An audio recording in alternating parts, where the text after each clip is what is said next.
We're here to bring a new type of news show. New insights, new styles, and new topics every day. We are New Generation. Bringing news just for you. It's Wednesday, January 14th here in Seoul. I'm Lee Soo-jin, and this is News Generation. And joining us today is Chuyeon. Happy Hump Day! Happy Hump Day, and also joining us with us. Great to be here. Great to have you. And both are here to speak on behalf of people in their 20s and 30s. So we're right at the midpoint of the week, and if it feels like the days are dragging and feel slower than usual, it's the perfect time to take a break from work and talk about something a little more personal, our social lives. So this includes connections, the people we text, call, or DM without even realizing how often we do it.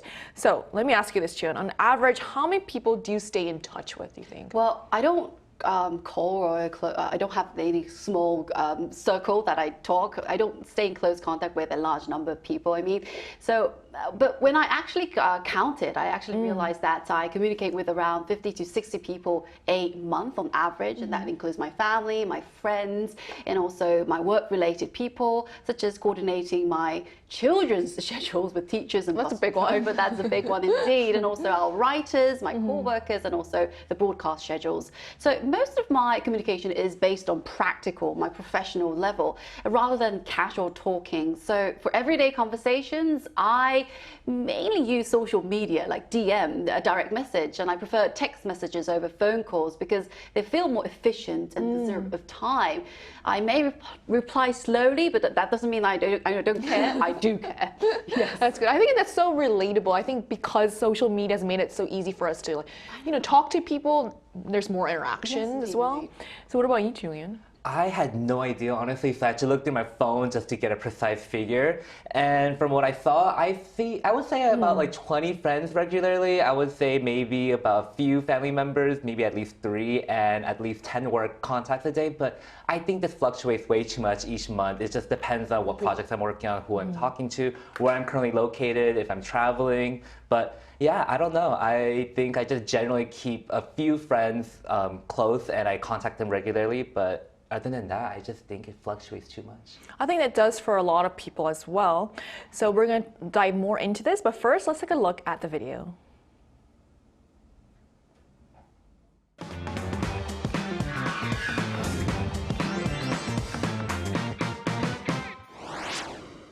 Days, weeks, and even months seem to pass in the blink of an eye as we move between work and home, caught up in the routines of everyday life.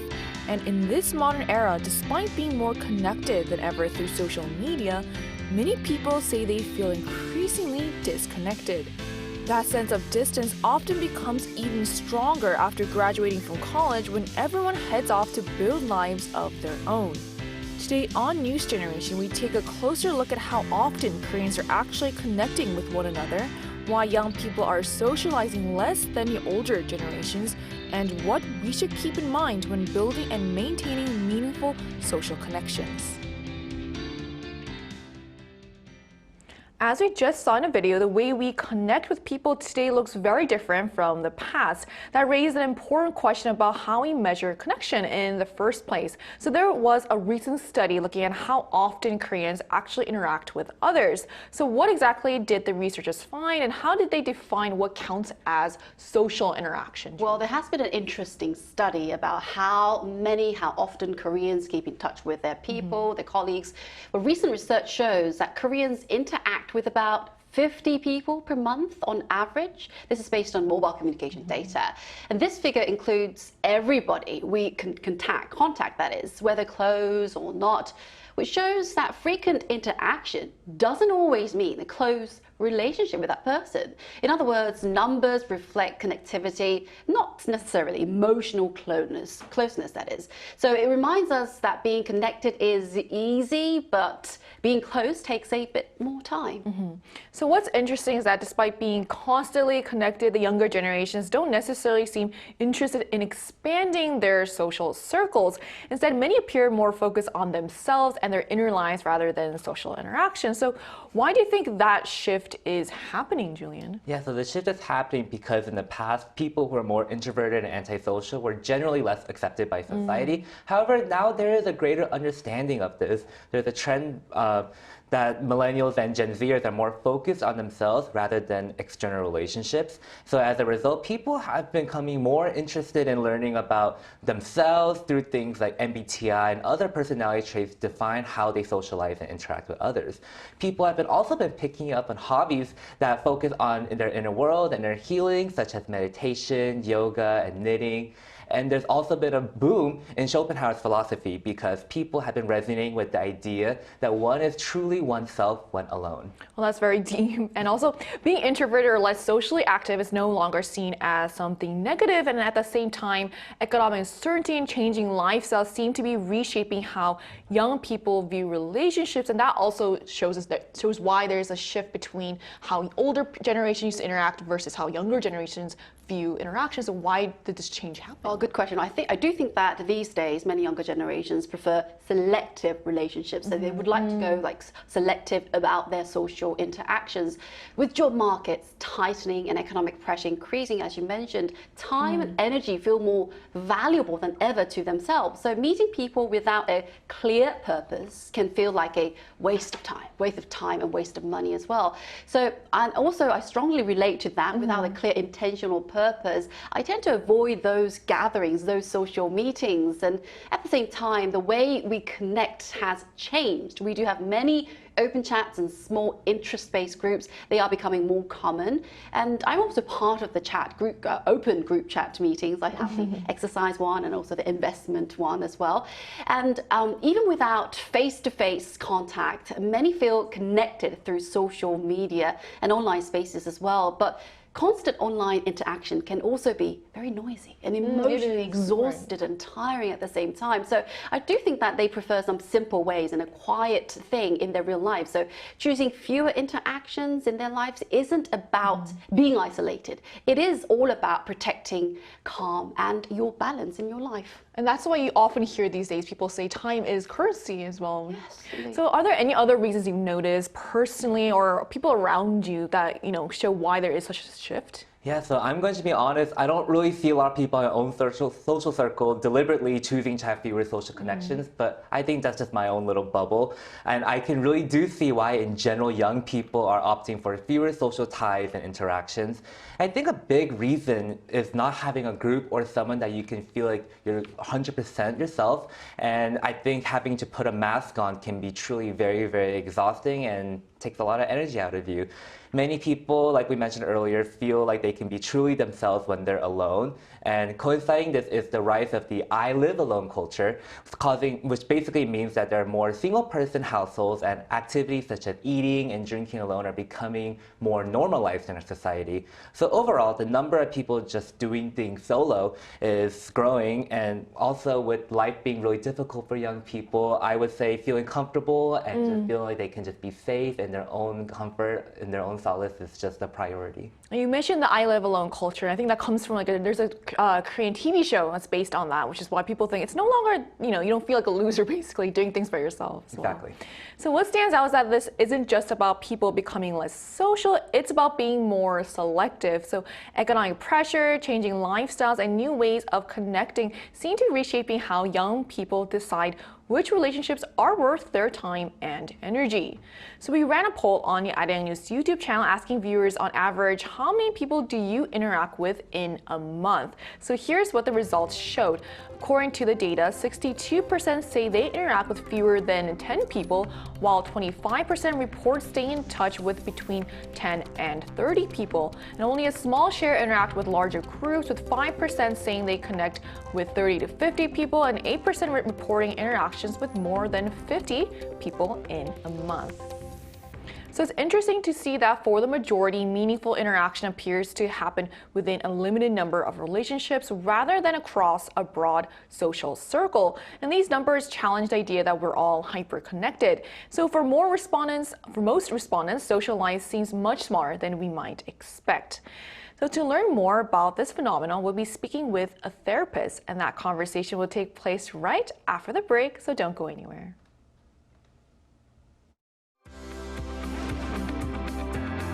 NewsGen wants to hear from you. Go to YouTube and search out channel Arirang News. Click Posts and cast your vote in the poll. Make a new type of news with us. So joining us today is Jung, a therapist here in Korea. Hello, thank you so much for connecting with us today. Hello, thanks for having me. So Jung, why do you think many young people today are choosing to focus more on themselves rather than expanding their social circles? Young people are becoming more selective than less social. Many are growing up under constant pressure, financial stress, career competition, and continuous comparison through social media. And on top of that, there is significant stress related to how they are evaluated by others. As mental health conversations have become more mainstream, especially among young people, there has been a cultural shift toward learning how to care less about external judgment and how to be less emotionally hurt in relationships. In that context, choosing to invest more energy inward rather than constantly expanding one's social circle becomes a form of self-protection. It's about choosing relationships that feels emotionally safe and sustainable rather than draining. I strongly agree with you, Jung. So from a psychological perspective, as an expert, what benefits can come from reducing the number of social interactions? Reducing social interactions can lower emotional fatigue and social anxiety.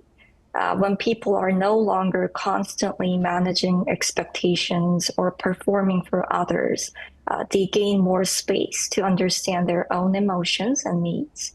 That outward energy gets redirected inward, allowing for deeper self-reflection and more honest relationship with oneself. For many young adults, having fewer but more meaningful connections that can strengthen self-identity, improve emotional regulation, and support personal growth. Great. So at the same time, what are the potential downsides or risks of having fewer social connections? The potential risk arises when selectivity turns into isolation.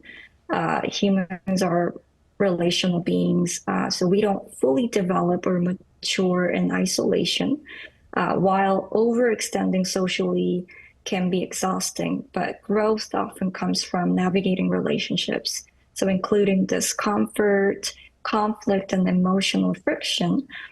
These experiences are how people learn social skills and emotional regulation and relational maturity. If social interaction is avoided too intentionally, they might miss important opportunities for this kind of development. From a mental health perspective, the goal isn't isolation, it's balance. So knowing when to protect one's energy while still staying meaningfully connected to others. So understanding the difference between healthy selectivity and isolation will be the key to prevent these risks. I think everything you've said today will be really helpful with people as they navigate their relationships and their social circles. So thank you so much for sharing your insight with us today.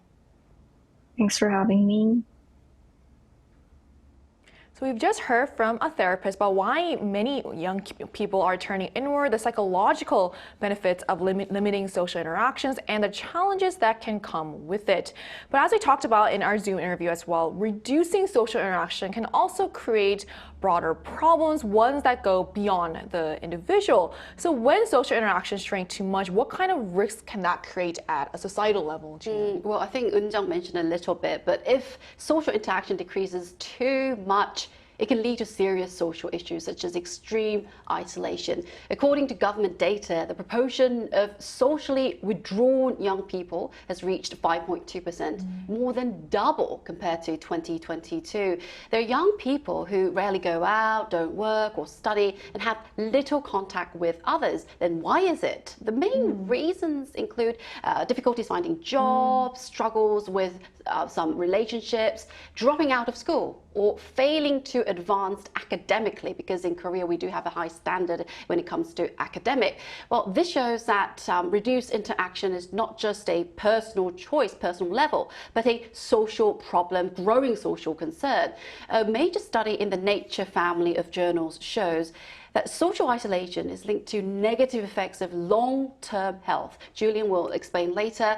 This suggests that connection plays a very important role, a quiet but important role in overall well-being. So reducing interaction may feel comfortable, but taken too far, it becomes a social risk. Right, so I think what you said really highlights that social withdrawal isn't just a personal choice. It can quickly become a social issue, especially when isolation becomes prolonged or involuntary. So beyond social consequences, Julian, what do we know about how excessive isolation affects our health, both mentally and even physically? Yeah, so excessive isolation has been proven to be very bad for our health. It has been shown to not only affect our mental health, but such as depression, but also physical health. So for example, studies have shown that among people with obesity, those who felt less socially isolated had a 26% less of a mortality rate. Additionally, research has shown that isolation during adolescence has had damaging effects on the brain. So while it's important to set aside time to recharge your batteries, it's also important to set aside time for meaningful social connections as well. So that puts into perspective how deeply social connections is tied to our overall well-being, not just emotionally, but physically and even mentally as well. So given all of this, when we think about building and maintaining social connections, what should we be keeping in mind? That's a good question. We should talk. We should talk to each other. You know? Very important. Yes, indeed. Well, social studies says like human connection matters a lot. No one is meant to travel alone through our life alone. So if you walk entirely by yourself, yes, you can be independent somehow, but you've got to, you will become isolated. Life is a long journey, and along the way, people walk beside us for different reasons and for different lengths of time for talking.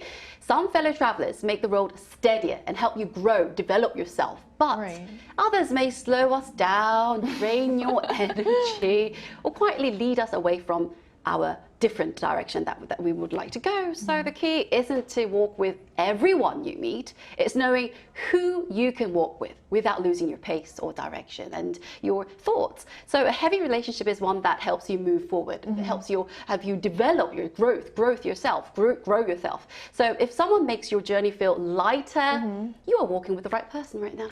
I feel like it's the biggest task though too, and it's such a big challenge to know who the right people are as well. That's like a big challenge. So what are your thoughts on this? Yeah, so there's actually something called the hedgehog's dilemma, which explains how to stay close to someone while also protecting your own boundaries as well. So hedgehogs cuddle together on a whole day to keep each other warm, but unfortunately, their spines hurt each other, so they have to pull apart. So they repeat this process, coming together and drifting apart until they find the right position where they can stay warm while also protecting each other from their spines. So this is a really good allegory of how we can maintain closeness in relationships while protecting our own boundaries as well. So even with people that we hold close to and we trust very well, unfortunately, the closer we get, the more likely we are to hurt them. Intimacy can sometimes weaken judgment and discernment, and the hedgehog's dilemma teaches us to maintain a healthy distance while also being more mindful of how to be polite and respect others. It's important to nurture close relationships with good people, but we should also be mindful of the ways we might unintentionally hurt people and continue communicating to build a good, strong social connection. So not only was that really good advice, but also a very cute one as well.